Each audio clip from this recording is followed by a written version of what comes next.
Insemmilkom sinjuri nerġa' nilqakom għal programm għal din il-parti ġejna niltaqgħu ma' l-editur ta' The Shift News, Caroline Muscat.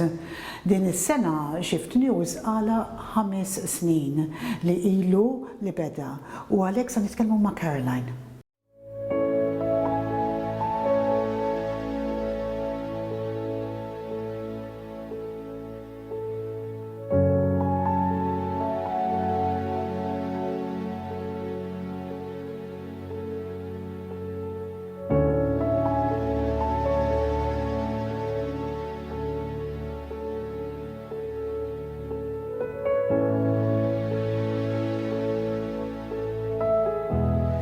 Caroline, thank you very much for welcoming us to your office. Thank you. And congratulations on your 5th anniversary of The Shift. What made you launch it in the first place? The Shift was created 3 weeks after Daphne was assassinated. To be honest, it was born out of anger. We were so shocked by what had happened. We were so shocked that a journalist could be killed for what she was exposing, that we thought, what message can we send back? The message that we wanted to send back was, even if you kill the journalist, we will continue the story. And I was going to ask you, did you base the model on some... This is the trend in Europe particularly. And I said, how exciting, especially for a country like Malta, where it's very hard to penetrate beyond what the political parties are saying.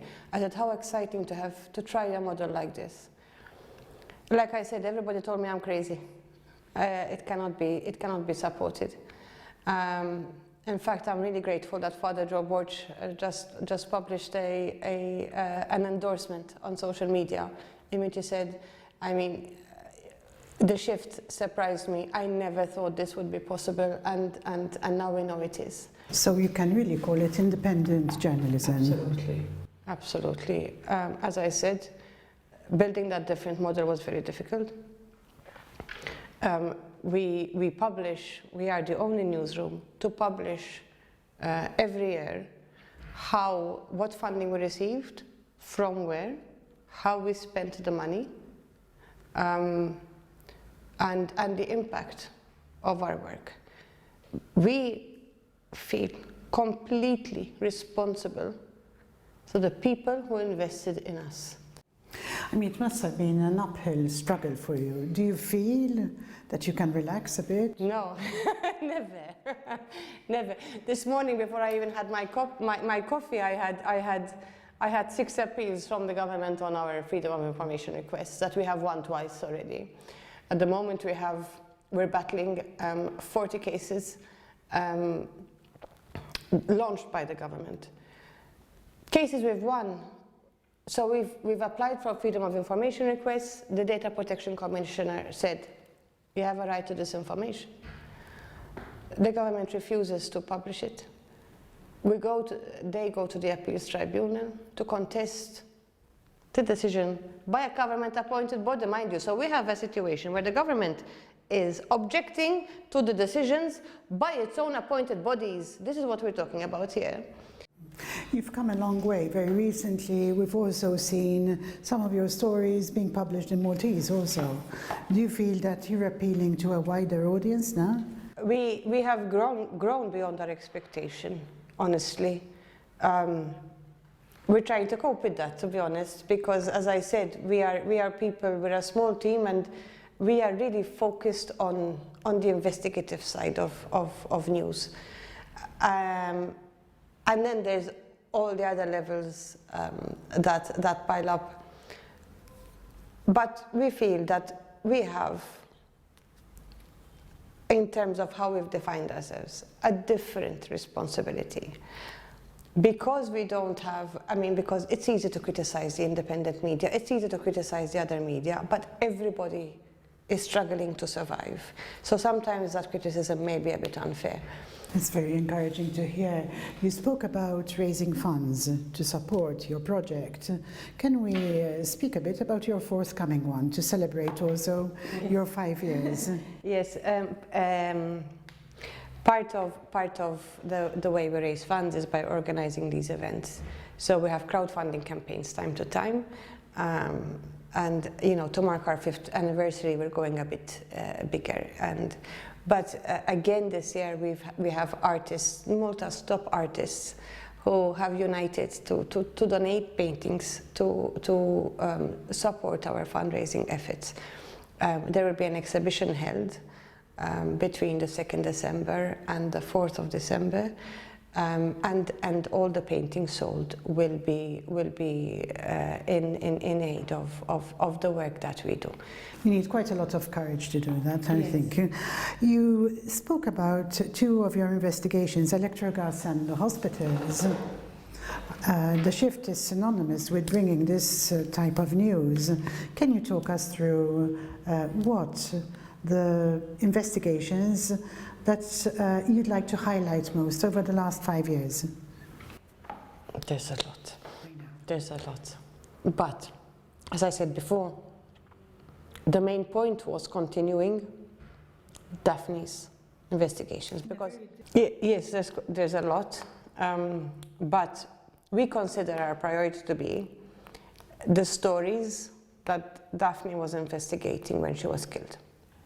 Because the message that we wanted to send is, if you kill a journalist for investigating corruption, you will not silence the story. That is the best defense we can offer any journalist who's on the front line with these investigations.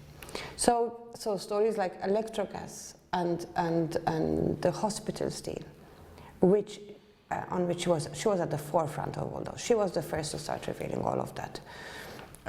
So we made sure in the last 5 years that these investigations would progress.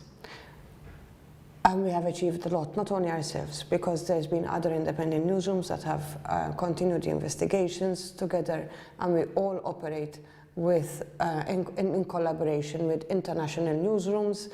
We apply for investigative grants together. We have made a tremendous effort to make sure that the story is not silenced. I refer to electrogas and the hospitals. You mentioned Daphne, that's 5 years ago now. Yeah. The 2 cases are still ongoing. Yeah. When do you foresee that we can have closure with them? Beyond the investigations that we do, and that's why we support civil society so much, is because you can't fix a single problem without addressing the cause. And we have very clearly a problem with the rule of law. This is not something that we are saying. This is documented by several international organizations, European Parliament missions to Malta. It's OSCE, Venice Commission. I mean, the list is endless. The problem is very clearly there. These people have given us the recommendations, and then it's about political will. So we continue to investigate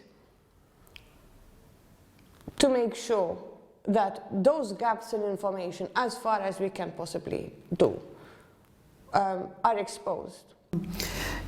I'd like to refer to Daphne. I knew you were very close to her. How did you collaborate with her when she was still here with us? It wasn't a collaboration. I know people think that, but it wasn't a collaboration. We became friends, not because of work. I mean, our paths had crossed but not because we were working together, because she was working for The Independent, I was the news editor of The Times. We didn't. In fact, the first time she called me, I didn't even have her number. It was about the Gaffarena story, Oldman Street, one of the first investigations I published in The Times. And when she called me, it used to be on Sunday morning for the Sunday Times. Before I even wake up, calls, every minister or anybody is just shouting at you. And it was your morning. And then at about noon, I had another call. I didn't even know the number. I said, yes, hi, it's Daphne. What did I do wrong? What happened? And she just said, Caroline, excellent investigation. And then she spent half an hour telling me do you know the family and this and this and this? I said, yes, Daphne, I've done the investigation, I understand that. So you know what family you're dealing with? I said, yes. She said, no, I respect you even more. Because you knew when you went ahead anyway. I said, very few journalists in Malta do that. And a friendship started to develop. But it really developed when I fell ill, and she was surprisingly consistent in the care that she showed. Every week she would send me a message, Caroline, are you okay? Do you need anything? Even if you just want to talk to someone, I'm here, I can come. Every week, every single week. And we weren't exactly friends, you know. We became friends after that because I said, my God, even some of my closest friends, you know, are not as consistent. She remained there. She showed me that she cared. And there I understood that the perception of Daphne is not. And after that, I met her for the first time in my home, because I said, my God, this woman has been messaging me for 6 months. When I felt a bit better, I said, Daphne, come. And the first time I met her, I was shocked, because you have this bold woman, you know, and when you meet her, she's shy. She was shy, very reserved, still opinionated, but it's not everything that you imagined about her. So it was a bit of a shock. To be honest, I almost shut up, because I said, is this woman trying to trick me? Because how can somebody be so bold? But to be honest, a personal side to her. You got to know the personal side. The personal side that I got to know, she was extremely caring, very shy, surprisingly very shy, very articulate, very well informed, very well read. It was a joy to talk to her. I miss her, I still do.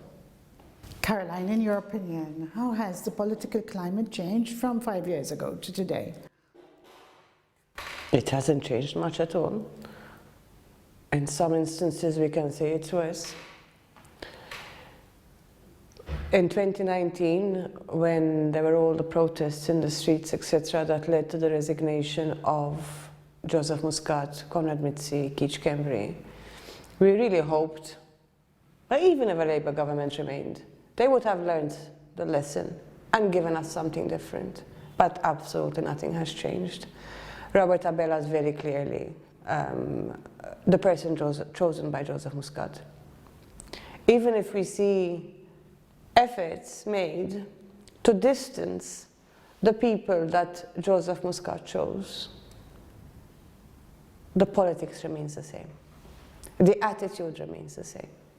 If anything, we see more resistance to, for example, access to information. It's done in a different way, but it's just as brutal. 40+ appeals on freedom of information requests that the Data Protection Commissioner and the Appeals Tribunal has said that the public has the right to know. 80+ lawyers against a single small newsroom.